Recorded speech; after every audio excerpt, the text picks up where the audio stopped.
Congressman, I love this. CPAC is made up mostly of young men. They're very fiscally conservative, and this is the second year in a row that you've won. Why do you win it? Why do you win it the past 2 years in a row? What do you think? Well, there's some days I try to figure it out because I'm always pleasantly surprised that there's such enthusiasm. But then again, I think maybe it's because young people like the message of freedom. You know, I talk a different message, obviously, than other candidates. I talk about personal liberty, personal choices, which is something the others don't talk about. And the foreign policy is quite different. I make sure they know that I never want to reinstitute the draft and have no draft registration. And I don't ever want to go to war without declaration. And they see war and our foreign policy as a drain. I think that is a very, very strong message. And everybody knows I'm a fiscal conservative a long time before it was popular. And it comes together, and young people, I just think they have begun to realize that something has to change and the burden is falling on their shoulders. So I'm delighted that the young people are enthusiastic about this message. I think it's interesting as well because if you do decide to run, you'll be 77 when you run. On top of that, you're not a huge social conservative. This is one of the largest social conservatives gatherings, and you're a libertarian. What do you think your appeal is among some of the young social conservatives?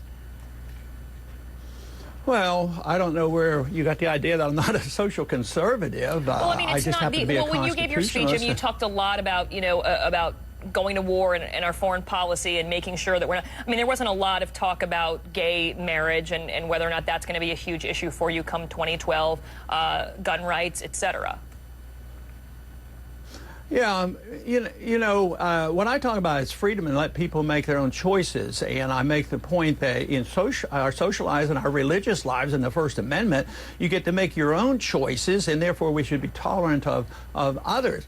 But it's the same message I apply to economics, which is a challenge to the left, because I want everybody to make their own choice about how to spend their money.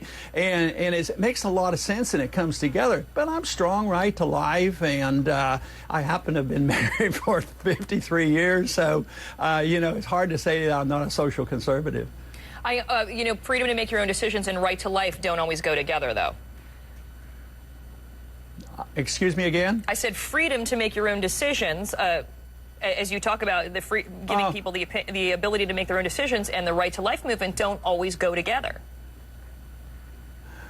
Well, I don't see a conflict at all. It's just how you get there. Compulsion is one thing. Fair and equal distribution of wealth is something I think people would sort of like to see everybody share in a large middle class. Well, some people want to do it by compulsion, and some people want to do it through the marketplace. I happen to believe that sound money and free markets produce more wealth and distribute it more fairly. Now, others will say you have to do it by compulsion. Now, if I have conservative values, I just happen to accept the fact that you can't compel people to do it. You can't compel other nations to live the way we want, and you can't compel individuals. I want people not to use drugs, but I think it's a responsibility of the parents and the community and the church. And no matter how much compulsion, prohibition doesn't work. Yeah. None of us like to see drunk drivers out on the road, so prohibition wasn't achieved. Prohibition wasn't successful. So prohibition in personal lifestyles and prohibition in how we live, it just doesn't work. So the goals are one thing. The method of achieving that is the real issue. And I just take a different approach. It's through voluntarism and persuasion. And this, to me, makes sense in a free country. Otherwise, you have an authoritarian country, and it doesn't work. I mean, look at the failure of our foreign policy today. We're trying to impose our goodness around the world by force. It doesn't work.